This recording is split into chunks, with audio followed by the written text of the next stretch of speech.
Hello students, good morning of morning. मैं पप्पू खान। हम एक यूनिट पढ़ चुके थे आपके सिलेबस की। अब नेक्स्ट बात करें दूसरी यूनिट की। और दूसरी यूनिट में जो चैप्टर है हमारे पास पादप जल संबंध। चैप्टर का नाम क्या है? पादप जल संबंध है। और पादप जल संबंध के बारे में पढ़ने से पहले हम बात करेंगे कि पादपों के अंदर जो जल है उसका क्या महत्व है। पादप जो होते हैं उनके अंदर जल जो होता है जीव के अंदर पाया जाता है। पादपों के अंदर जो जल होता है वो किसके अंदर पाया जाता है? जीव द्रव के अंदर। और जीव द्रव को क्या बोलते हैं? प्रोटोप्लाज्म। क्या बोलते हैं? प्रोटोप्लाज्म। तो जो जल होता है वो पादपों के अंदर या सजीवों के अंदर किसके रूप में पाया जाता है? जीव द्रव के रूप में पाया जाता है। जीव द्रव के रूप में, प्रोटोप्लाज्म के रूप में। अब जीव द्रव के अंदर कुछ घटनाएं होंगी, कुछ उसकी क्रिया होंगी। उनसे पहले हम बात कर लेते हैं कि जो जल होता है और जल की कुछ खास विशेषताएं क्या होती है। हम यहाँ बात करते हैं जल की या जल के विशिष्ट गुण। जल के विशिष्ट गुण, जल के विशिष्ट गुण, इनके बारे में डिस्कस कर लेते हैं। तो सबसे पहले तो हम बात कर लेते हैं जो जल होता है वो एक असाधारण पदार्थ होता है। अद्वितीय, यूनिक पदार्थ है हमारे पास। जल एक असाधारण पदार्थ, बोले तो यूनिक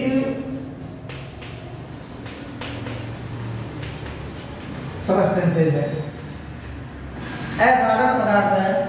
दूसरी बात करें, जल जो होता है संसार का सर्वोत्तम विलायक माना जाता है। जल संसार का सर्वोत्तम विलायक है। सर्वोत्तम विलायक का मतलब होता है विलायक मतलब सॉल्वेंट। क्या है? सॉल्वेंट। यूनिवर्सल सॉल्वेंट बोल सकते हैं इसको। Universal solvent, universal solvent. ठीक है। नेक्स्ट बात करते हैं, जो जल होता है वो ध्रुवीय प्रकृति होता है। जल ध्रुवीय प्रकृति का होता है। पोलर नेचर होती है इसकी। नेक्स्ट बात करें, जो जल होता है, जल में हाइड्रोजन बांध पाए जाते हैं। जल में हाइड्रोजन बंध पाए जाते हैं। जल में हाइड्रोजन बंध पाए जाते हैं।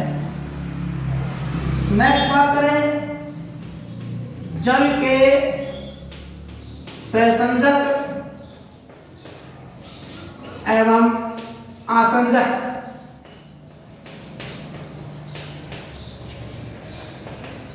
बल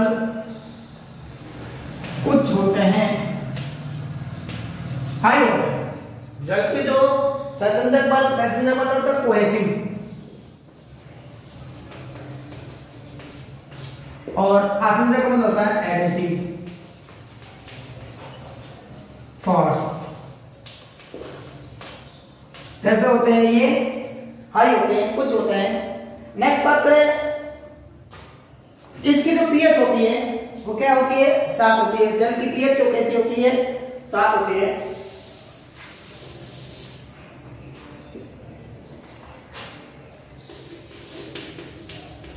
जल की पीएच 7 होती है, अर्थात यह उदासीन प्रकृति का होता है। उदासीन प्रकृति का होता है।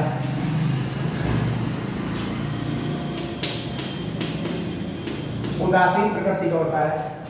नेक्स्ट बात करें, जल की जो विशिष्ट ऊष्मा होती है, जल की विशिष्ट ऊष्मा, जल की विशिष्ट ऊष्मा उच्च होती है, हाई होती है। स्पेसिफिक हीट एनर्जी कैसी होती है इसकी? उच्च होती है, अधिक होती है। नेक्स्ट, इसका जो घनत्व है जल का विशिष्ट घनत्व जल का विशिष्ट घनत्व, जल का विशिष्ट घनत्व जो है 4 डिग्री सी टेम्परेचर पर सर्वाधिक होता है।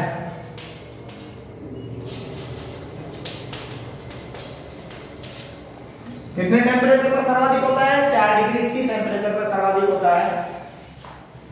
नेक्स्ट अगर बात करें यहां पर पैरावैद्युतांक भी इसका सर्वाधिक होता है। इसका पैरावैद्युतांक भी सर्वाधिक होता है।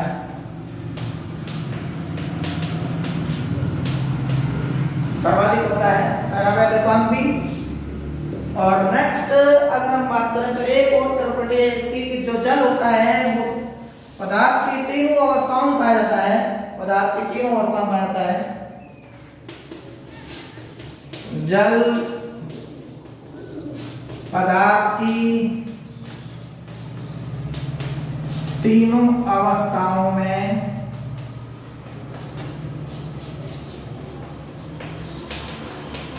पाया जाता है। जैसे ठोस, बर्फ,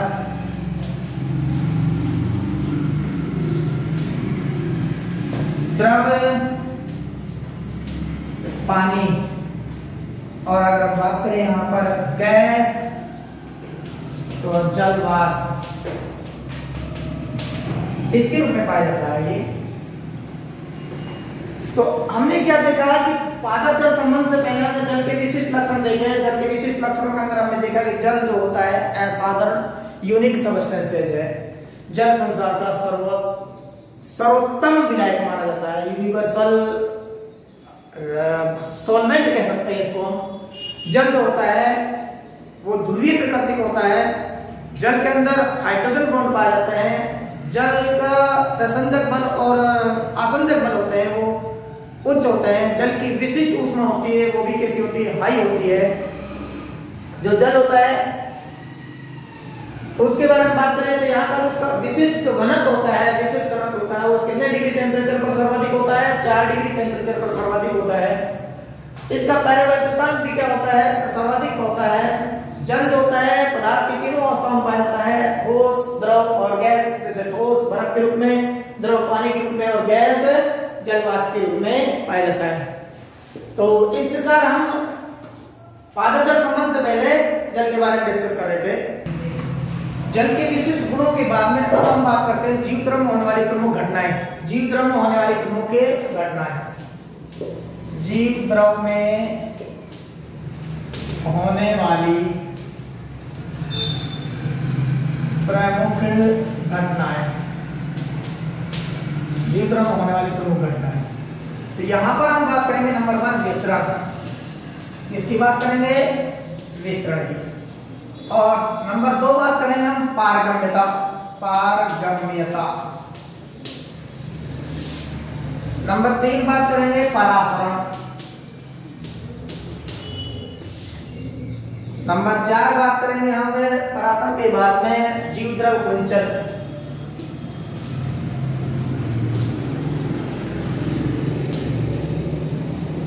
नंबर 5 करेंगे हम अंत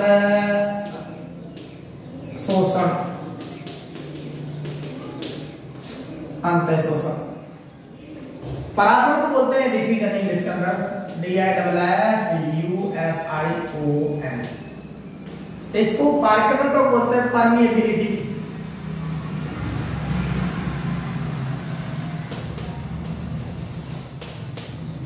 परमिएबिलिटी बोलते हैं। परासरण को बोलते हैं ओस्मोसिस। जीव द्रव कुंचन को बोलते हैं प्लाज्मोलाइसिस।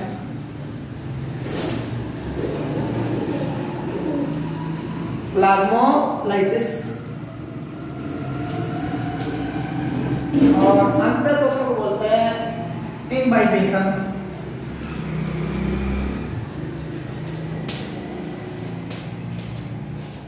तो पादपों के अंदर जो जीव द्रव होता है, प्लांट जीव द्रव होता है,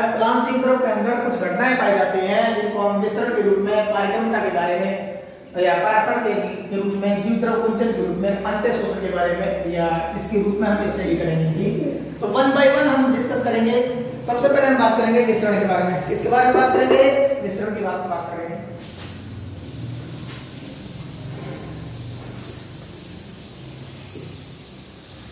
देखो, विसरण से पहले हम ये बात कर लेते हैं, जो पदार्थ होते हैं, पदार्थ का जो भी अणु होता है उसकी जो गतिज ऊर्जा होती है, इस गतिज ऊर्जा के कारण क्या है, वो गति करते हैं। काइनेटिक एनर्जी होती है पदार्थ का अणु में, उस काइनेटिक एनर्जी के कारण क्या है, पदार्थ एक स्थान से दूसरे स्थान पर मूव करते हैं, गति करते हैं। तो पहली बात तो ये, पदार्थ के अणुओं की जो गतिज ऊर्जा होती है वो क्या है, गमन के लिए या गति के लिए क्या होती है, जिम्मेदार होती है। ठीक, यहाँ हम विसरण के बारे में बात करते हैं। विसरण जो होता है एक ऐसी प्रक्रिया होती है, विसरण, जिसमें पदार्थ के जो कण होते हैं, पदार्थ के जो अणु होते हैं, वो अपनी अधिक सांद्रता से कम सांद्रता की ओर गमन करते हैं। पदार्थ के कण या अणु अपनी अधिक सांद्रता से कम सांद्रता की ओर क्या करते हैं, गमन करते हैं, गति करते हैं। तो इस घटना को क्या बोलते हैं, विसरण कहते हैं, डिफ्यूजन कहते हैं। अब यहां पर ऐसे भी कह सकते हैं कि पदार्थ के कण अधिक सांद्रता वाले क्षेत्र से कम सांद्रता वाले क्षेत्र की ओर गमन करते हैं। पदार्थ के कण या अणु अपनी अधिक सांद्रता से कम सांद्रता की ओर गति करते हैं। तो हम यहां पर एक परिभाषा लिख सकते हैं, ऐसी प्रक्रिया जिसमें पदार्थ के कण या अणु अपनी अधिक सांद्रता से कम सांद्रता की ओर गति करते हैं, विसरण कहलाता है। क्या कहलाएगा? विसरण कहलाता है, विसरण कहलाता है। ये हमारे पास क्या होगा, इसकी डेफिनेशन की ऐसी प्रक्रिया जिसमें पदार्थ के कण या अणु जो होते हैं अपनी अधिक सांद्रता से कम सांद्रता की ओर गति करते हैं, क्या कहलाते हैं, विसरण कहलाता है। अब जैसे एग्जांपल के लिए बात करें, अमोनिया गैस को, अगर अमोनिया गैस की बोतलों को अगर खुली छोड़ दे तो कुछ समय पश्चात वो पूरे कमरे के अंदर उसकी गंध फैल जाती है। तो यहाँ पर हमारे पास अमोनिया जो गैस है वो बोतल के अंदर उसकी जो सांद्रता है वो अधिक है, कमरे के अंदर उसकी सांद्रता न के बराबर है। तो ऐसे में जैसे ही बोतल को खोलेंगे तो बोतल के अंदर जो पदार्थ के जो कण हैं अधिक सांद्रता से कम सांद्रता के और पूरे कमरे के अंदर फैल जाएंगे। तो यहाँ पर क्या है, अमोनिया गैस का एक तरह से मिश्रण हो रहा है।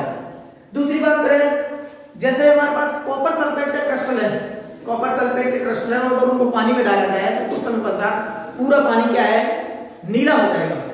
तो यहाँ पर कॉपर सल्फेट जो है उसके जो कण है शुरुआत में क्या अधिक सांद्रता वाले क्षेत्र में थे, पार्ट में थे, और अब उसके बाद जब उनको पानी में डाला जाता है तो पानी के अंदर कम सांद्रता है, सांद्रता नहीं है उनकी, तो पानी के अंदर वो फैल जाएंगे। तो इस घटना को क्या बोल रहे हैं हम, विसरण कह रहे हैं। नेक्स्ट अगर बात करें, जैसे लाल दवा होती है पानी के अंदर कीटाणुनाशक मारने के लिए, कीटाणुनाशक रूप में काम में ली जाती है। तो लाल दवा को अगर पानी के अंदर डाल दें तो कुछ समय पश्चात पूरा पानी क्या हो जाता है, लाल हो जाता है। तो ये जो घटना है, जैसे तो ये हमारे पास किसकी घटना है, विसरण की घटना है। एग्जांपल के लिए अमोनिया गैस को खुला छोड़ने पर पूरे कमरे में फैल जाना। दूसरा हम एग्जाम्पल बात करें, कॉपर सल्फेट, कॉपर सल्फेट के क्रिस्टल को जल में डालने पर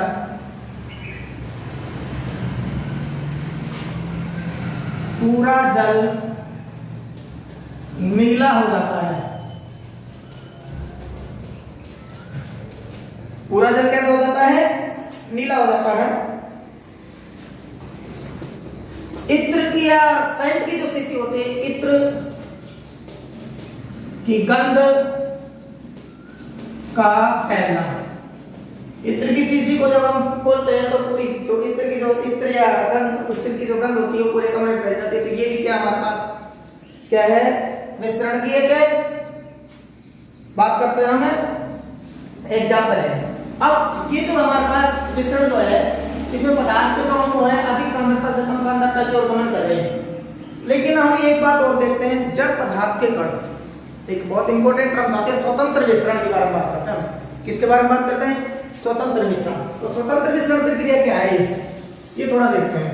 स्वतंत्र मिश्रण प्रक्रिया के अंदर ये होता है कि भाई जो पदार्थ के जो कण होते हैं वो अपनी सांद्रता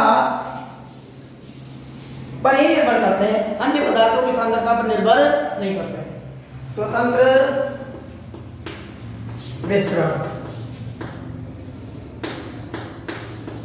स्वतंत्र मिश्रण, इंडिपेंडेंट डिफ्यूजन।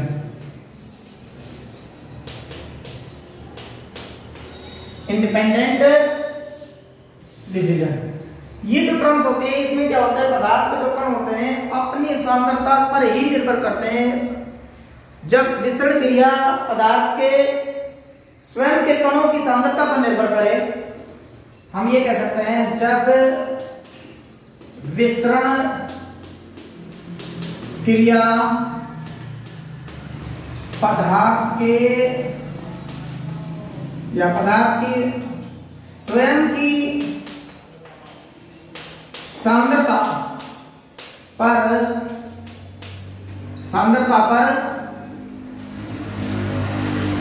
निर्भर करे तो इसे स्वतंत्र विसरण कहते हैं।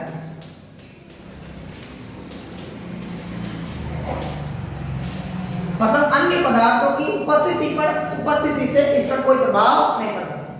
अगर कोई पदार्थ है हमारे पास, उसमें एक से अधिक, या कह सकते हैं कोई विलियन है या कोई तंत्र है जिसके अंदर एक से अधिक पदार्थ पाए जा रहे हैं, कोई सिस्टम है जिसमें एक से अधिक पदार्थ पाए जा रहे हैं, तो उन पदार्थों का जो विसरण की दर होगी, विसरण की जो गति होगी, वो खुद के सांद्रता पर निर्भर करती है। तो इस प्रकार का जो विसरण होगा वो कैसा कहलाएगा, स्वतंत्र विसरण कहलाएगा।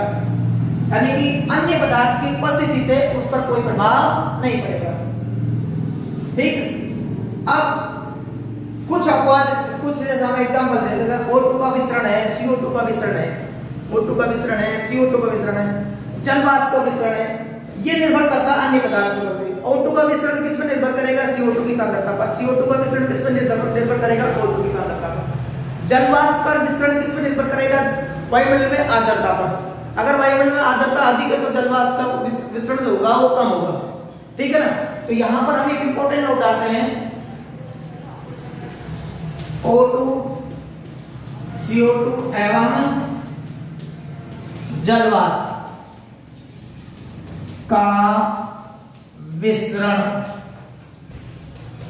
वातावरण में पाए जाने वाले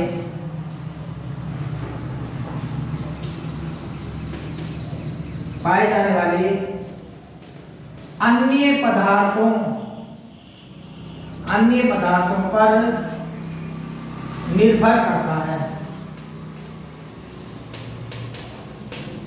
अन्य पदार्थों पर निर्भर करता है।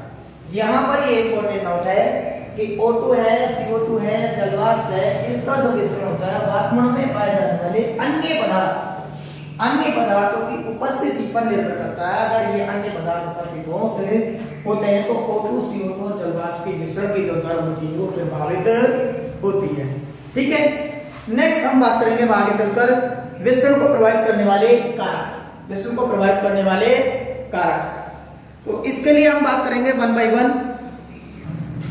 तो हम बात करेंगे अब विसरण को प्रभावित करने वाले कारकों के बारे में। सबसे पहले बात करेंगे विसरण को प्रभावित करने वाले कारकों में नंबर 1 टेम्परेचर, तापमान।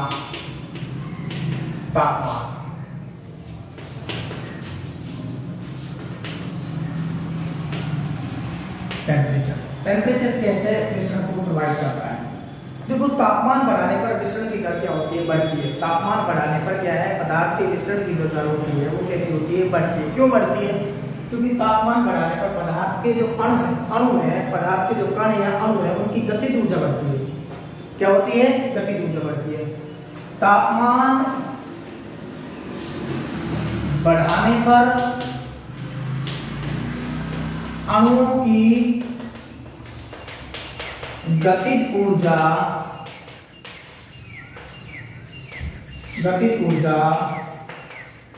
बढ़ती है। इस कारण तापमान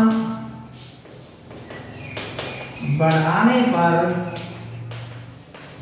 विसरण की दर भी बढ़ती है। ठीक, यानी कि तापमान बढ़ाने पर पदार्थ के जो अणु हैं उनकी गतिज ऊर्जा बढ़ जाती है। गतिज ऊर्जा बढ़ेगी तो सीधी सी बात है विसरण की दर भी क्या होगी? बढ़ेगी। तो यहाँ हम ये कह सकते हैं तापमान बढ़ाने पर विसरण की दर बढ़ती है। या और हम ये कह सकते हैं कि विसरण की दर जो होती है, विसरण की दर समानुपाती तापमान जैसे जैसे तापमान बढ़ेगा वैसे वैसे विसरण की दर भी क्या होगी? बढ़ेगी। तो ये हमने बात की। हमारे पास पहला फैक्टर जो है विसरण की दर को प्रभावित करने वाले, विसरण को प्रभावित करने वाला कारक में तापमान।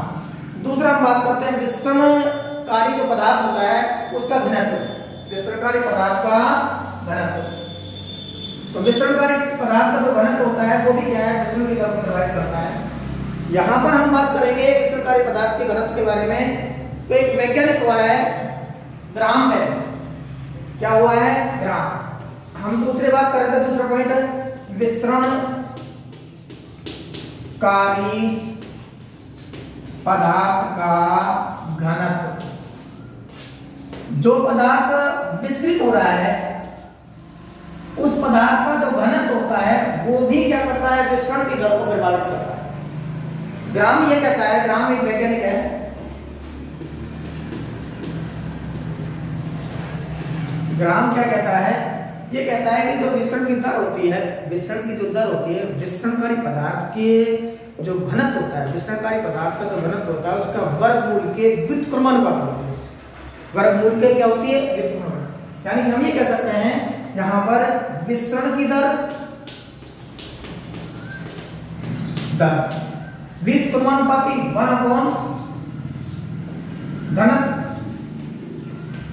1/घनत्व का वर्गमूल के व्युत्क्रमानुपाती, घनत्व के वर्गमूल के व्युत्क्रमानुपाती। यहाँ पर हम बात करते हैं R और ये हम बात करते हैं D।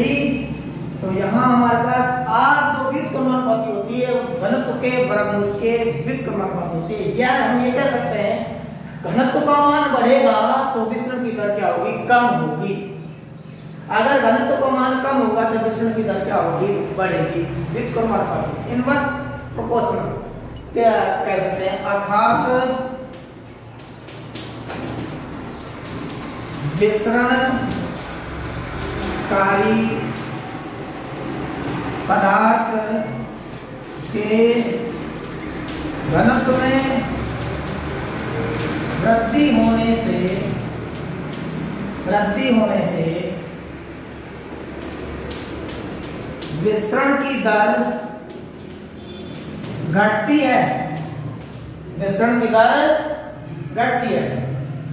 ठीक है, तो ये हमारे पास जैसे एग्जांपल की हम बात करें, कुछ पदार्थ हमारे पास, कुछ अवस्थाएं पदार्थ की, उन अवस्थाओं के अंदर विसरण की दर कैसे होती है? जो गैस होता है, गैस, इसका जो घनत्व होता है सबसे कम होता है, इसलिए इसकी विसरण की दर क्या होती है? सर्वाधिक होती है। अगर हम बात करें गैस के बाद द्रव की बात करें तो द्रव का जो घनत्व होता है गैस से क्या होता है? ज्यादा होता है। तो इसलिए इसका जो विसरण की दर होती है गैस से क्या होती है? कम होती है। और जो हमारे पास ठोस होते हैं, ठोस पदार्थ होते हैं, उनमें जो घनत्व होता है वो सर्वाधिक होता है। इसका जिसका घनत्व ज्यादा होगा उसकी विसरण दर क्या होगी? कम होगी। तो यहाँ पर हम ये कह सकते हैं कि गैस का जो विसरण की दर है वो कैसे होगी? सर्वाधिक, उससे कम द्रव की, और सबसे कम विसरण की दर किसकी होगी? ठोस की। एक और बात हमारे पास, एक इंपॉर्टेंट बात है, पदार्थ के अणु जितने अधिक बड़े होंगे विसरण की दर उतनी ही कम होगी।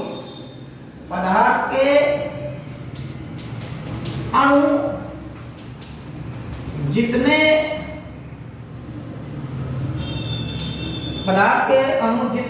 अधिक बड़े होंगे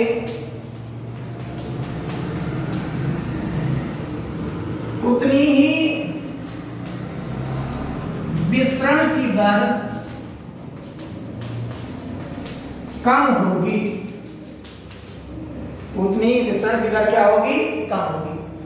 तो ये दूसरा फैक्टर था हमारे पास विसरण को प्रभावित करने वाले कारकों के अंदर। अब हम बात करते हैं तीसरा फैक्टर के अंदर, और वो है विसरण दाब की प्रवणता। विसरण दाब की प्रवणता, विसरण दाब की प्रवणता के बारे में बात करते हैं।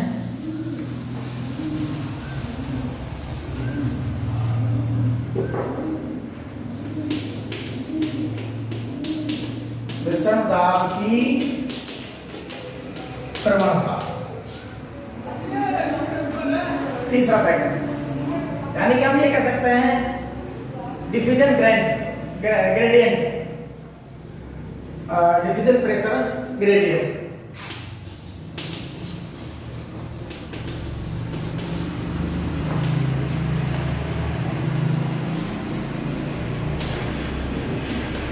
प्रवणता का मतलब होता है एक तरह से डिफरेंस। क्या होता है? डिफरेंस। अगर कोई तंत्र है, उस तंत्र के अंदर हमारे पास दो पदार्थ है, दो भाग है, किसी पदार्थ के दो सिरे हैं।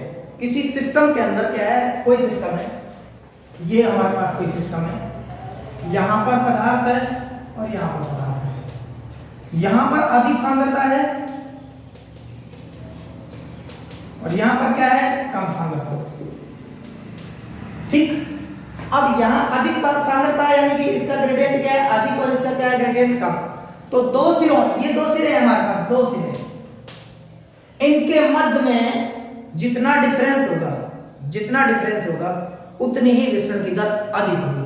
यानी कि हम ये कह सकते हैं किसी तंत्र में पदार्थ के दो सिरों के मध्य जो प्रवणता होती है उसके समानुपाती होती है विसरण की दर। विसरण की दर क्या होगी? उसके समानुपाती। हम ये कह सकते हैं विसरण की दर दो सिरों पर उपस्थित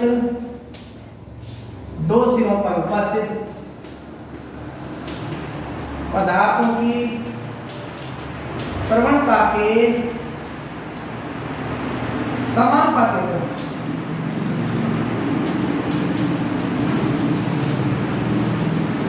पदार्थों की क्या होती है? समानुपाती। पदार्थों की प्रवणता के समानुपाती। और अगर बात करें हम यहाँ पर दूरी, तो दूरी के क्या है? व्युत्क्रमानुपाती।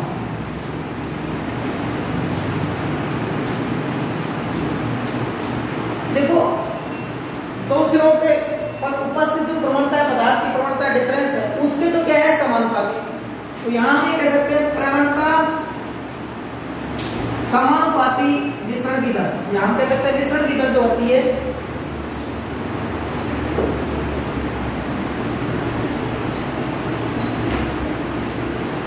समानुपाती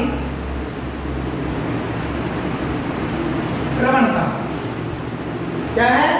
प्रवणता। और ये हम कह सकते हैं विसरण की दर व्युत्क्रमानुपाती दूरी। पदार्थ के जो कण हैं जितनी अधिक दूरी पर उपस्थित होंगे उनकी विसरण की दर क्या होगी? उतनी ही कम होगी। तो यहाँ पर हम बात करते हैं डिस्टेंस की। बात करें तो डिस्टेंस के तो व्युत्क्रमानुपाती, डिफरेंस के या प्रवणता की क्या होता है? समानुपाती होती है। किसकी दर? विसरण की दर। ठीक है। तो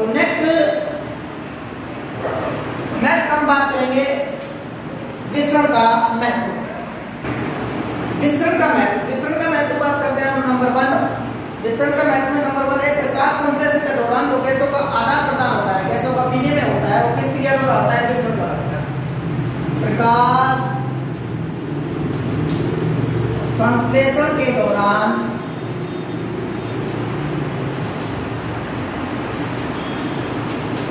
गैसों का विनिमय, गैसों का विनिमय, प्रकाश संश्लेषण के दौरान गैसों का विनिमय विसरण द्वारा होता है। विसरण द्वारा होता है मतलब CO2 का जो एक्सचेंज होता है वो किस पर निर्भर करता है? विसरण पर निर्भर करता है। नंबर 2, वाष्पोत्सर्जन क्रिया द्वारा, वाष्पोत्सर्जन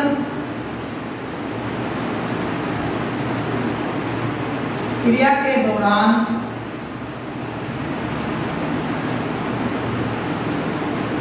वाष्पित जल का बाहर निकलना, वाष्पित जल का बाहर निकलना विसरण पर आधारित है।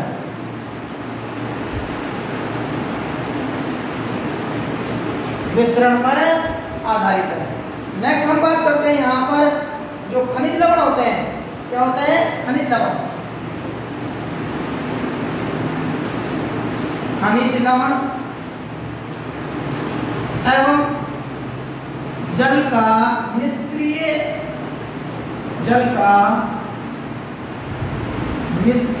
अवशोषण,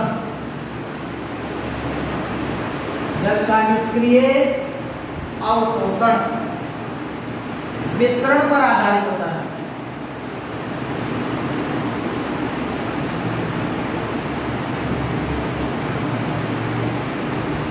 विसरण पर आधारित होता है। और एक लास्ट जो पॉइंट हमारे पास है, खाद्य पदार्थों का जो वितरण होता है,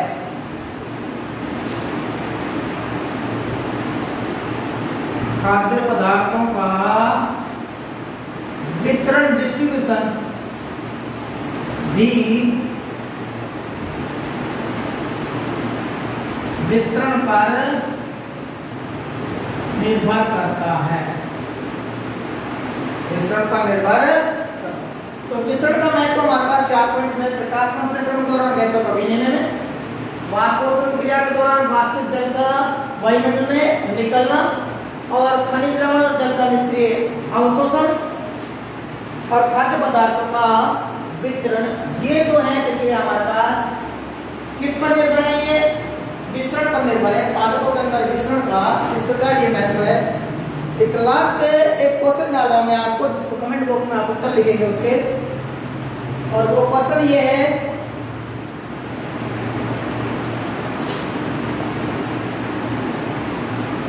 विसरण की दर तापमान से किस प्रकार प्रभावित है?